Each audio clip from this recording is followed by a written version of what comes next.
नमस्कार साथियों, स्वागत है आपका हमारे YouTube channel only paper practice में। साथियों, आज का जो पेपर प्रैक्टिस है वो ज्योग्राफी वाले सेक्शन से होगा। जनरल स्टडीज़ का एक टॉपिक आता है ज्योग्राफी, और ज्योग्राफी के बहुत अच्छे क्वेश्चन मैं यहाँ पे लेके आया हूँ।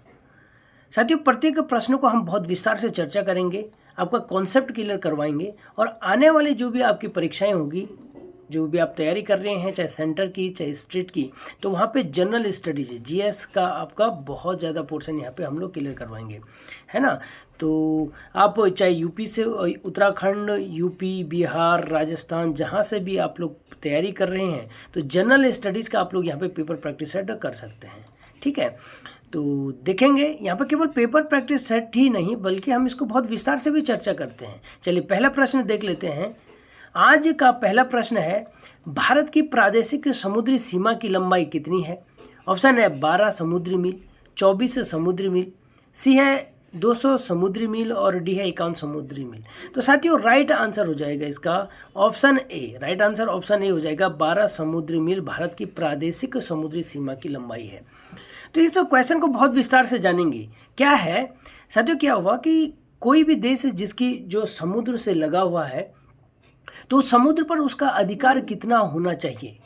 भाई इसका तो कुछ निर्धारण करना चाहिए कि भाई जैसे हमारा देश है इंडिया, हमारे देश जो दक्षिण में, यहाँ पे पूरा हमारे देश में समुद्री सीमा है।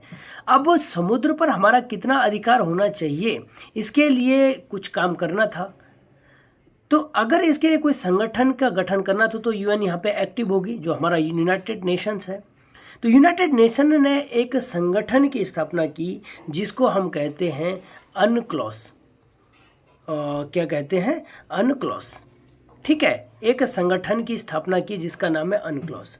साथियों, अनक्लॉस की स्थापना होती है 1982 ईस्वी में। इसका फुल फॉर्म है United Nation convention law of sea. Law of sea, United Nation convention law of sea. ठीक है, तो इस संस्था का क्या काम होता है कि इस संस्था ने एक चीज़ निर्धारण किया कि किसी भी देश का जो समुद्र है, समुद्र पर कितना अधिकार होना चाहिए। आई बात समझ में? तो आपने सबसे पहले अनक्लॉस जाना, अनक्लॉस की स्थापना जानी, और इसका क्या काम होता है। अब अनक्लॉस ने क्या निर्धारण किया ये देखेंगे। अब हम भारत के परिप्रेक्ष्य में देखेंगे। ठीक है, माना ये भारत की समुद्री, यहाँ पे हमारा देश है और ये उसका समुद्र, ये हमारा देश है। ठीक है, तो इस एरिया में ये आपका हिंद महासागर है और ये आपका अरब सागर है। ठीक है, अब जो मुख्य भूमि है, इसको हमने क्या नाम दिया? आधार रेखा। आधार रेखा। तो आधार रेखा से अगर यहाँ पे 12 समुद्री मील, 12 समुद्री मील, याद रखें मील नहीं है, समुद्री मील, जिसे नॉटिगम माइल भी कहेंगे। तो आधार रेखा से 12 समुद्री मील की दूरी पर जो भी कहेंगे उसे कहेंगे मैरीटाइम बेल्ट। क्या कहेंगे? मैरीटाइम बेल्ट, जिसे कि हम क्या कहते हैं? प्रादेशिक समुद्री सीमा भी कहते हैं, मैरीटाइम बेल्ट भी कहते हैं, और टेरिटोरियल सी भी कहते हैं। याद रखेंगे, टेरिटोरियल सी। ठीक है, तो आधार रेखा से 12 समुद्री माइल, यानी नॉटिगम माइल या समुद्री मील जो दूरी है, ये हमारा आ जाएगा प्रादेशिक समुद्री सीमा। इसके आगे चलते हैं। अभी ऑप्शन बी 24 समुद्री माइल है। आधार रेखा से आगे जो 24 समुद्री माइल है, समुद्री मील है, या फिर इसे नॉटिगम माइल भी कहते हैं, है ना। तो यहाँ जो इस रेखा को हम, इस क्षेत्र को हम बोलेंगे कंटीजियस जोन। ठीक है, अब इनका क्या काम है? जो हमारी प्रादेशिक समुद्री सीमा है, यहाँ पर भारत, उस देश का, ये तो हम भारत के परिप्रेक्ष्य में बता रहे हैं, उस देश का जो प्रादेशिक समुद्री सीमा है, उस देश का यहाँ पे पूरा का पूरा अधिकार होगा, कंप्लीट अधिकार। और जो यहाँ पे 24 नॉटिगम माइल है, ये जिसे हम कंटीजियस जोन कहते हैं, तो इस पर यहाँ पे हम लोग क्या क्या काम कर सकते हैं? हम लोग क्या करते हैं? सीमा शुल्क लगा सकते हैं। जैसे कोई विदेशी जहाज यहाँ पे आता है, तो उस पर हम क्या लगा सकते हैं? सीमा शुल्क लगा सकते हैं। इसमें कुछ सीमा शुल्क लगा सकते हैं। ठीक है, उसके बाद हम यहाँ पे क्या कर सकते हैं? हमारे यहाँ पे साफ सफाई और रख रखाव, है ना। वित्तीय अधिकार इंपॉर्टेंट है। वित्तीय अधिकार, वित्तीय अधिकार भी जो हमारा कंटीजियस जोन है 24 माइल तक, यहाँ पे हम उस देश का वित्तीय अधिकार रहेगा, साफ सफाई की जिम्मेदारी होगी और सीमा शुल्क लगा सकता है। साथ ही इसके बाद आता है समुद्री सीमा, जो मानो अब हम भारत के परिप्रेक्ष्य में बता रहे हैं, ये पहले बता दिया। अब यहाँ पे 12 नॉटिकल माइल तक तो हमने क्या बोला था, मैरीटाइम बेल्ट या उसे टेरिटोरियल सी भी कहते हैं। फिर 24 नॉटिकल माइल तक यहाँ आधार रेखा से यहाँ 24 माइल तक हमने क्या कहा, कंटीजियस जोन कहा। और यहाँ से लेकर आधार रेखा से लेकर यहाँ तक यानी 200 नॉटिकल माइल, 200 जो नॉटिकल माइल है, यहाँ तक इसे हम बोलेंगे EEZ, एक्सक्लूसिव इकोनॉमिक जोन। ठीक है, एक्सक्लूसिव इकोनॉमिक जोन। ठीक है, EEZ। तो EEZ कितना होगा, आधार रेखा से 200 नॉटिकल माइल तक हमारा एक्सक्लूसिव इकोनॉमिकल जोन होगा।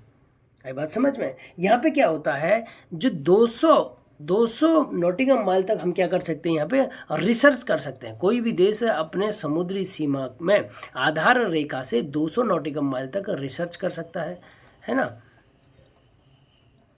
रिसर्च कर सकता है। और उसके बाद क्या कर सकता है, प्राकृतिक संसाधनों का दोहन कर सकता है। जैसे भारत का जो पश्चिमी वाला था, तो मुंबई हाई जहाँ से हम लोग पेट्रोलियम वगैरह वगैरह का उत्पादन करते हैं, तो ये भी हमारा EEZ के अंतर्गत आता है।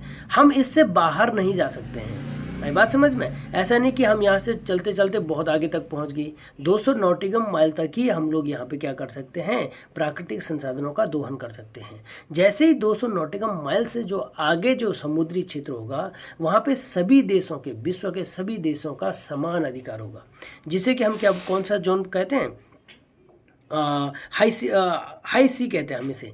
200 नॉटिकल माइल से आगे हम हाई सी कहते हैं, HI। ठीक है, हाई सी कहते हैं। तो साथियों, ये आपने जाना कि भारत के किसी भी देश का, भारत की ही नहीं अपितु तो किसी भी देश का समुद्री क्षेत्र पर कितना अधिकार होना चाहिए, ये आपने जाना। तो जो 12 नॉटिकल माइल है उसे हम क्या कहेंगे, मैरीटाइम सी या टेरिटोरियल सी भी कहेंगे। जो आपका 24 माइल तक होता है, समुद्री माइल तक होता है, उसको हम क्या कहेंगे, कंटीजियस जोन। और जो 200 समुद्री माइल तक है उसको हम कहेंगे एक्सक्लूसिव इकोनॉमिक जोन, है ना। तो कैसी लगी आपको ये जानकारी, कमेंट बॉक्स में जरूर बताएं। चैनल को लाइक शेयर सब्सक्राइब जरूर करें। साथ ही थोड़ा सा लंबा खिंच गया ये। अगला प्रश्न देखते हैं, निम्न में से किस देश के भारत की सीमा का विस्तार सबसे कम है। अब बहुत इंपॉर्टेंट प्रश्न आ गया, मतलब भारत की सीमा का विस्तार सबसे कम कहाँ है। अब यहाँ पे बांग्लादेश, चीन, पाकिस्तान, नेपाल। साथियों, इस प्रश्न को कैसे करेंगे, एक छोटा सा ट्रिक है इसमें। एक छोटा व्यक्ति था, उसका सपना था बचपन में MBA करने का। ठीक है, बचपन में MBA करने का सपना था। तो भारत के बॉर्डर कैसे होगा, जो सबसे लंबी जो सीमा बनाती है वो बनाती है सबसे ज़्यादा बांग्लादेश। यहाँ पे B for Bangladesh, C for China, P for Pakistan, बचपन और N फॉर नेपाल। ठीक है, उसके बाद MBA का मतलब क्या हुआ, म्यांमार, B फॉर भूटान और A फॉर अफगानिस्तान। सबसे छोटी, सबसे कम जो भारतीय सीमा बनाती है वो बनाती है अफगानिस्तान। आई बात समझ में।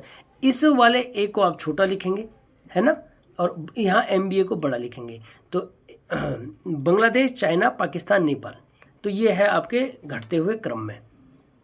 ठीक है, तो वही अगर बांग्लादेश की सीमा की बात करें तो ये कितना है, 4096।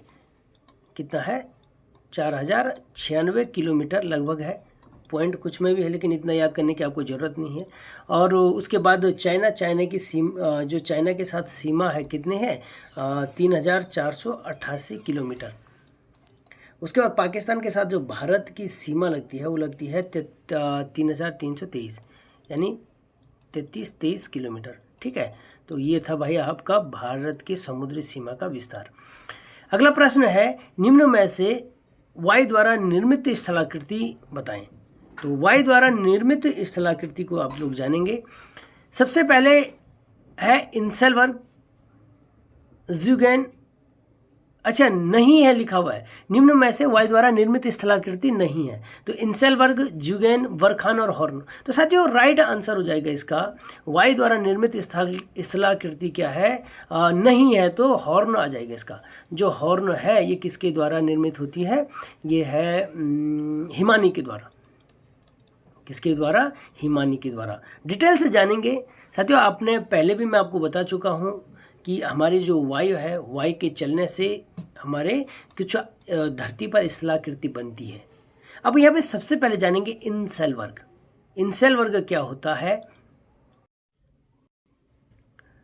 अब यहाँ पे कोई एक कैसे देखेंगे इसको, माना एक यहाँ पे है बहुत बड़ा मैदान, ठीक है, रेगिस्तान वाले एक क्षेत्र है। यहाँ पे क्या होगा, वायु हवा का क्या होगा, इधर माना कि फ्लो चल रहा है और बीच में कोई रॉक आती है साथियों, जैसी कोई रॉक है, हार्ड रॉक है ना, बीच में कोई हार्ड रॉक आती है। तो हार्ड रॉक को तो वायु काट नहीं पाएगी, लेकिन इसके बीच के जो रेत, कंकड़, पत्थर और सॉफ्ट रॉक हैं उसको काट देती है हवा। तो परिणाम स्वरूप क्या हो जाता है कि धरती पर, जो धरातल पर हमें इस प्रकार से गुंबदाकार आकार में हमें क्या मिल जाते हैं, जो हार्ड रॉक होगी वो तो अपनी जगह पे रहेगी और उसके जो आसपास के जो सॉफ्ट रॉक होगी या फिर जो धूलकण होगी उसको उड़ा के हमारी क्या ले जाएगी, वायु ले जाएगी। तो रेगिस्तान वाले इलाकों में आपको इस प्रकार से गुंबद के आकार की कुछ चट्टानें दिखती है।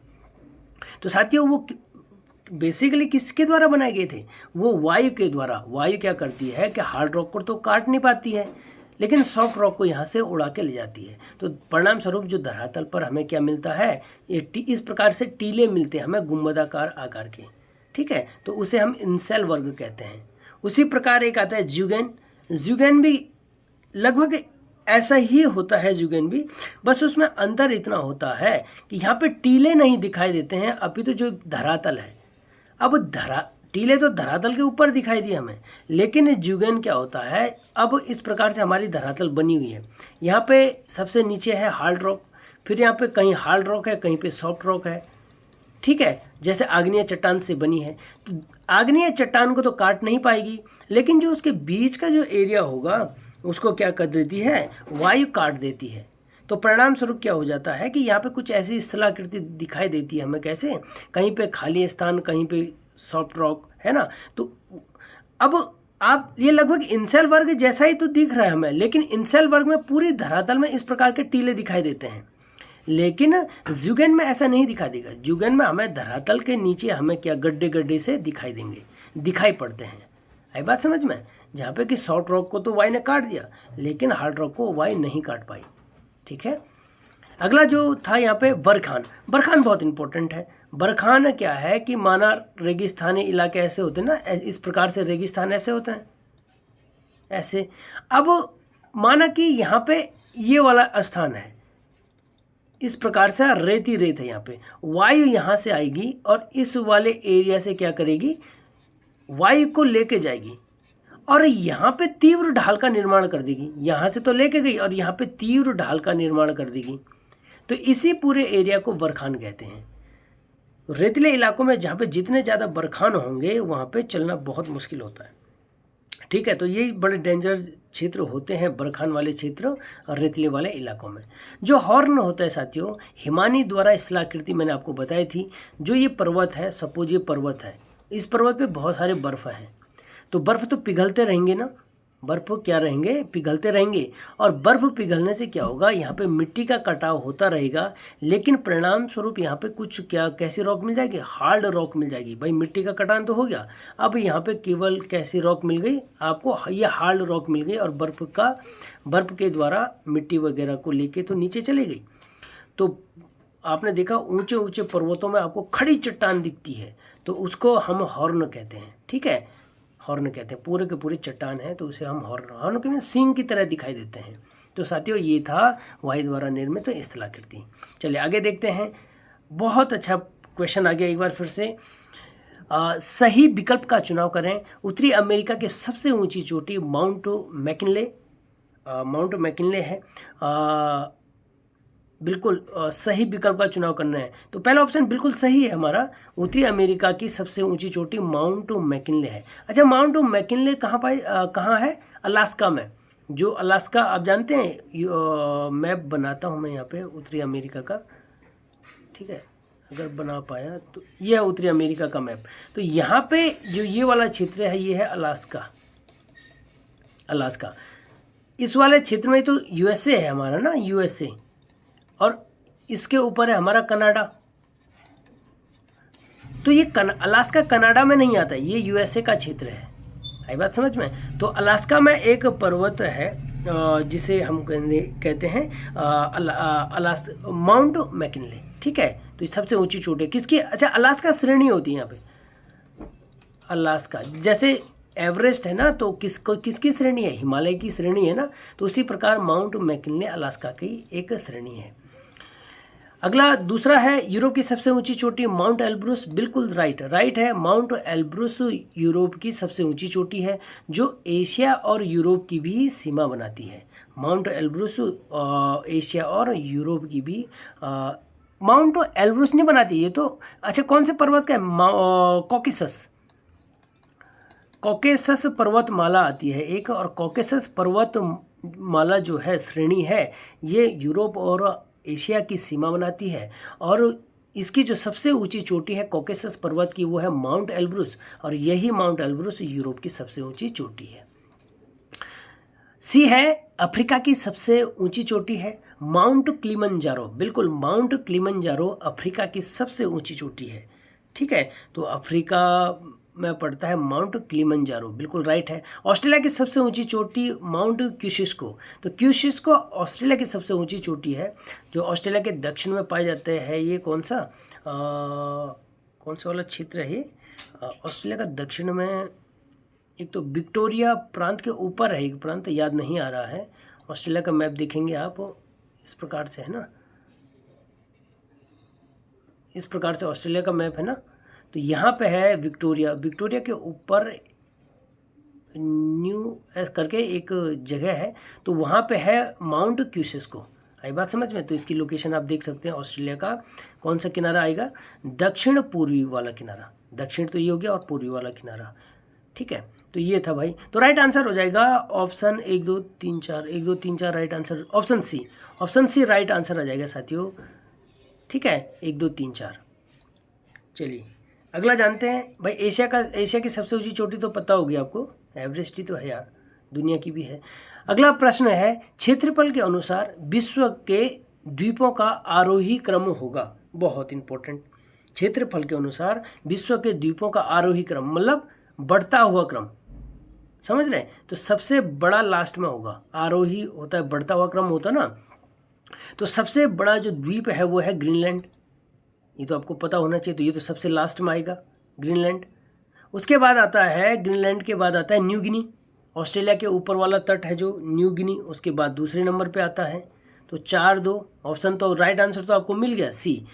ब्रुनोई के बाद, न्यू गिनी के बाद आता है आपका ब्रुनोई, ठीक है। और उसके बाद आता है चौथे नंबर पर मेडागास्कर, ठीक है। तो आपको 2 का भी पता होता तो राइट आंसर तो आपको वहीं पे मिल गया था, ऑप्शन सी। लेकिन आपको सब कुछ जानना है क्योंकि एग्जाम में कई बार न्यू गिनी या ग्रीनलैंड को छोड़ देंगे तो और द्वीपों का क्रम बता देंगे आपको, पूछा जाएगा, है ना। एक एग्जाम में पूछा गया था उत्तराखंड के, कि वहाँ पे पूछा गया था ग्रीनलैंड और न्यू गिनी नहीं दिया था, या नहीं, ग्रीनलैंड नहीं दिया था, बाकी और दिए थे, ठीक है।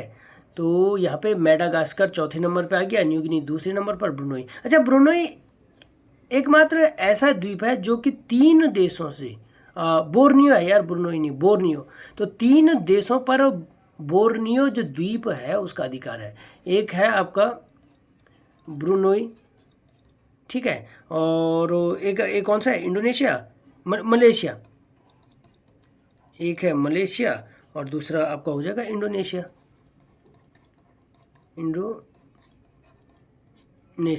तो भाई ये 3 जो देश हैं उनका अधिकार है ब्रुनोई द्वीप पर। अगर 5वें द्वीप की बात करें तो 5वां भी आपको पता होना चाहिए, वेफिन द्वीप। बेफिन द्वीप। बेफिन द्वीप कनाडा के ऊपर है, अंटार्कटिक महासागर में है बेफिन द्वीप। तो उसके बाद 5वें नंबर पर इसका नंबर आता है और 6वें पे आता है सुमात्रा। कई बार लोग सुमात्रा समझ लेते हैं, बोर्नोई के बगल में ही है सुमात्रा द्वीप, तो इसका नंबर 6वें नंबर पे आता है। तो क्षेत्रफल के अनुसार ये आपके द्वीपों का आरोही क्रम हो गया। नहीं, आरोही क्रम बोला था ना, तो ऑप्शन सी थोड़ी होगा यार, सॉरी। सबसे छोटा आएगा ना पहले, तो सबसे छोटा कौन सा था इनमें? मेडागास्कर। 1 3 2 4, 1 3 2 4, राइट आंसर ए आएगा भाई, ऑप्शन ए राइट आंसर आएगा। ठीक है, राइट आंसर ऑप्शन ए आएगा, ये नहीं आएगा, ये तो अवरोही क्रम आएगा, ये अवरोही क्रम आएगा। ऑप्शन में यहाँ क्वेश्चन में दे रखा आरोही क्रम, बढ़ता हुआ क्रम। ठीक है, चलिए अगला प्रश्न देखते हैं। निम्नों में से कौन सा दर्रा अरुणाचल प्रदेश में नहीं है? बहुत इंपॉर्टेंट प्रश्न आगे भाई। अरुणाचल प्रदेश के दर्रे आपको याद होने चाहिए, है ना, तो मैं बताता रहूँगा आपको अरुणाचल प्रदेश के दर्रे, बार बार इसका उल्लेख करता रहूँगा मैं जब तक आपको याद नहीं होता है। तो ऑप्शन है यांग्याप दर्रा, दिहांग दर्रा, लिखा पानी दर्रा, बड़ा लाचला दर्रा। तो राइट आंसर, बहुत आसान प्रश्न हो गया, बड़ा लाचला अरुणाचल प्रदेश का दर्रा नहीं है। बड़ा लाचला कहाँ है? हिमाचल प्रदेश में है भाई, तो ये तो हिमाचल प्रदेश में है। किसको जोड़ता है? लेह को मंडी से जोड़ता है। लेह को मंडी से कौन जोड़ेगा? हमारा बड़ा लाचला दर्रा। साथियों, यांग्याप दर्रा, दिहांग और लिखा पानी दर्रा कहाँ है? अरुणाचल प्रदेश में। अरुणाचल प्रदेश में और भी जो दर्रे हैं, एक बहुत इंपॉर्टेंट है, उसका नाम क्या है? दीफू दर्रा। दीफू दर्रा, मैंने तो दीपू नाम कर रखा, दीपू दर्रा, पांगसांग दर्रा, बहुत इंपॉर्टेंट दर्रा है। दीपू दर्रा, पांगसांग, यांग्याप, दिहांग, लिखा पानी, ये सारे दर्रे का। एक और है चौकान दर्रा, चौकाना है किसी को, तो अरुणाचल प्रदेश में चौका देना है भाई, चौकाना है। दीपू को चौकाना है, वह पागल हो जाता है। पांगसांग दर्रा, चौकान दर्रा, दीपू दर्रा, यांग्याप दर्रा, दिहांग, लिखा पानी। ठीक है, चलिए तो अगला प्रश्न है, मैग्नीज का प्रमुख उत्पादक क्षेत्र का चयन करें। बहुत इंपॉर्टेंट प्रश्न फिर से आ गया।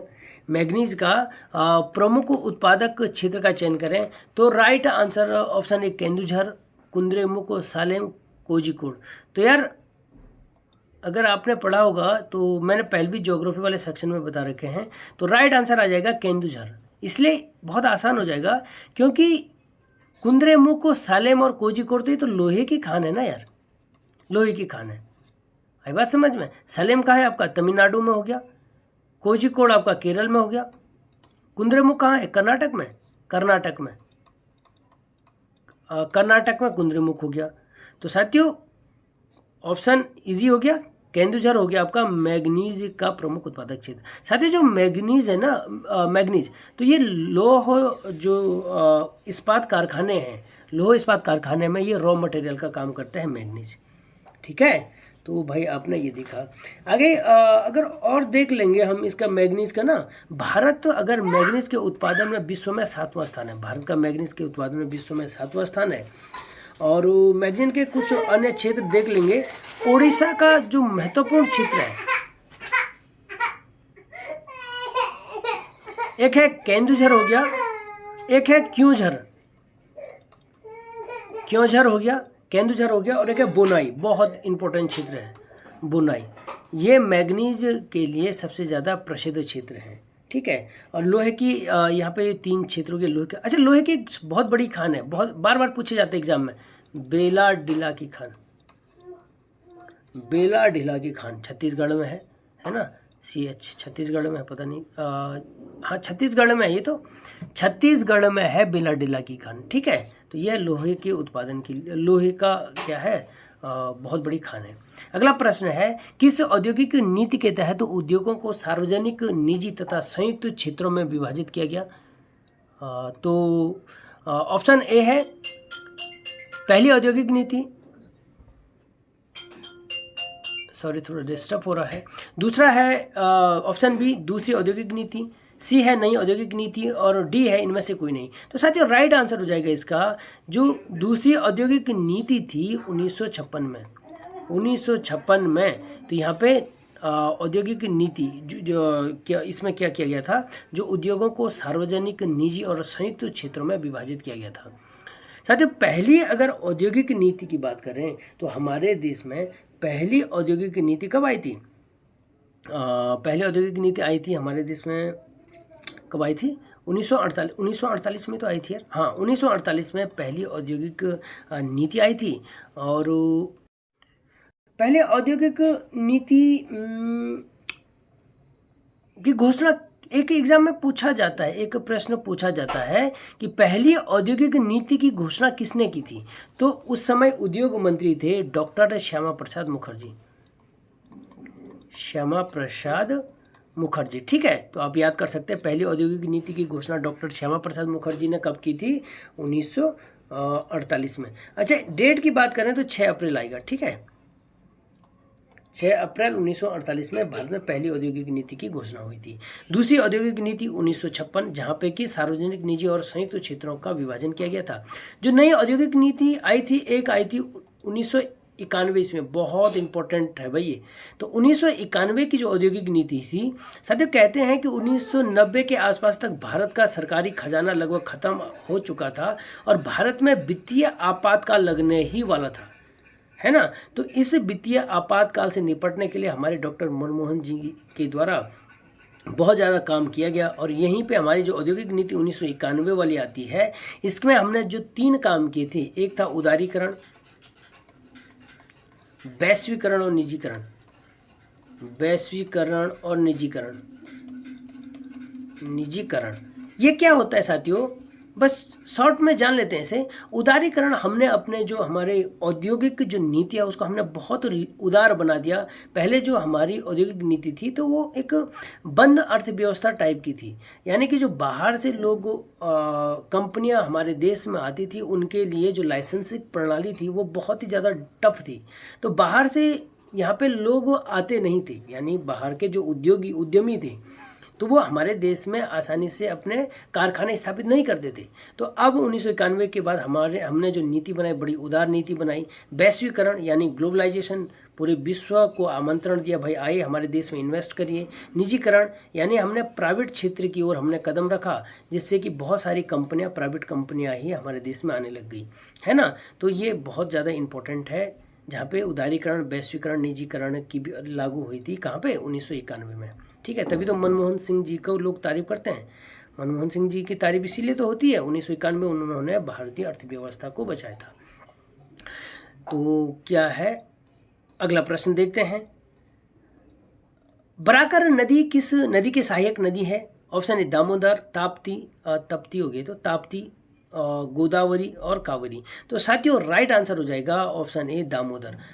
बराकर जो नदी है वो दामोदर की क्या है? सहायक नदी है। साथियों दामोदर नदी आपका निकलता है छोटा नागपुर का जो पठार है ना, आपने देखा होगा छोटा नागपुर का जो पठार है वहाँ से हमारी दामोदर नदी निकलती है।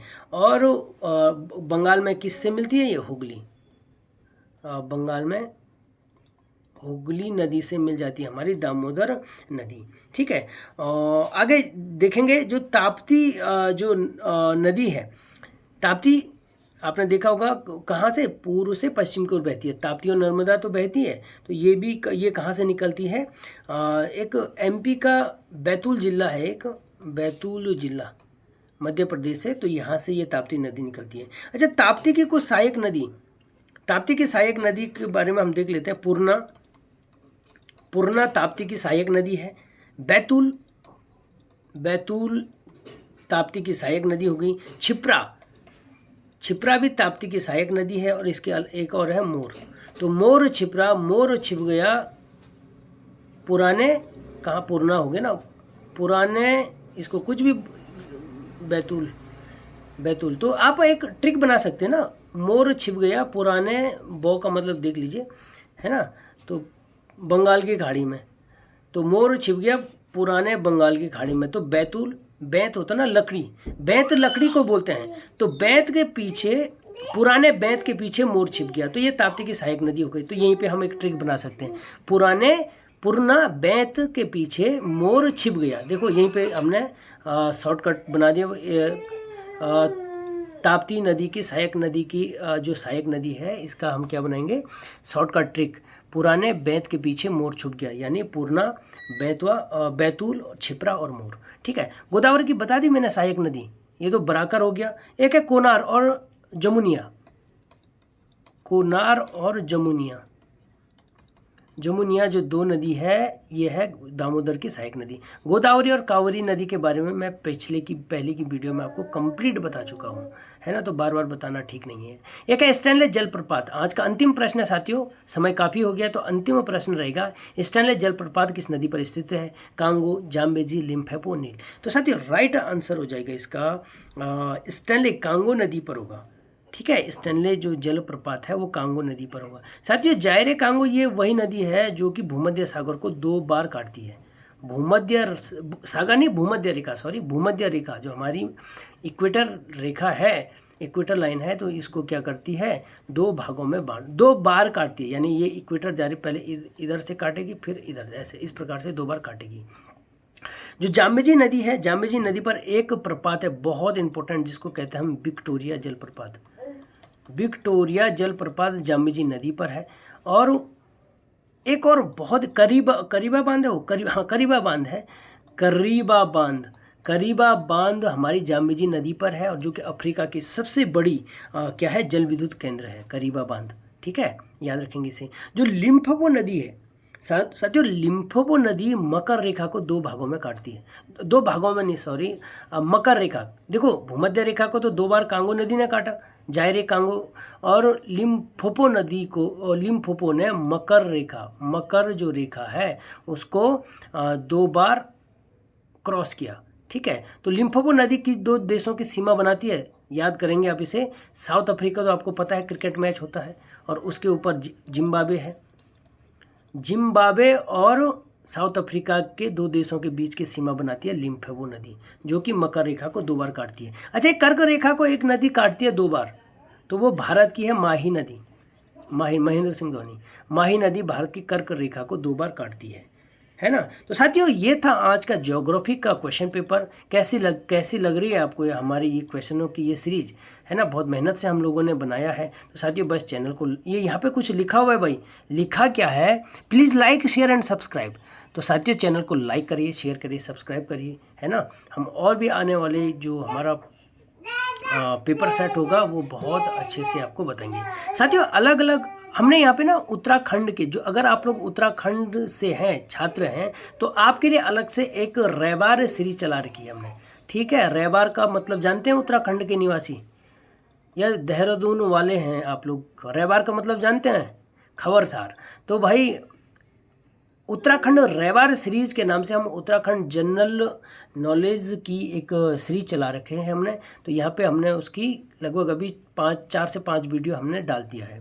तो अब अगर आप उत्तराखंड से तैयारी कर रहे हैं तो आपके लिए उत्तराखंड की ये सीरीज़ बहुत हेल्पफुल होगी, जो कि आने वाले जो आपका एग्ज़ाम होगा उत्तराखंड पुलिस में सब इंस्पेक्टर या कनिष्ठ सहायक की आने वाली जो वैकेंसीज़ हैं, और भी ग्रुप सी के जो भी पेपर होंगे वहाँ पे आपकी बहुत हेल्प करेगी।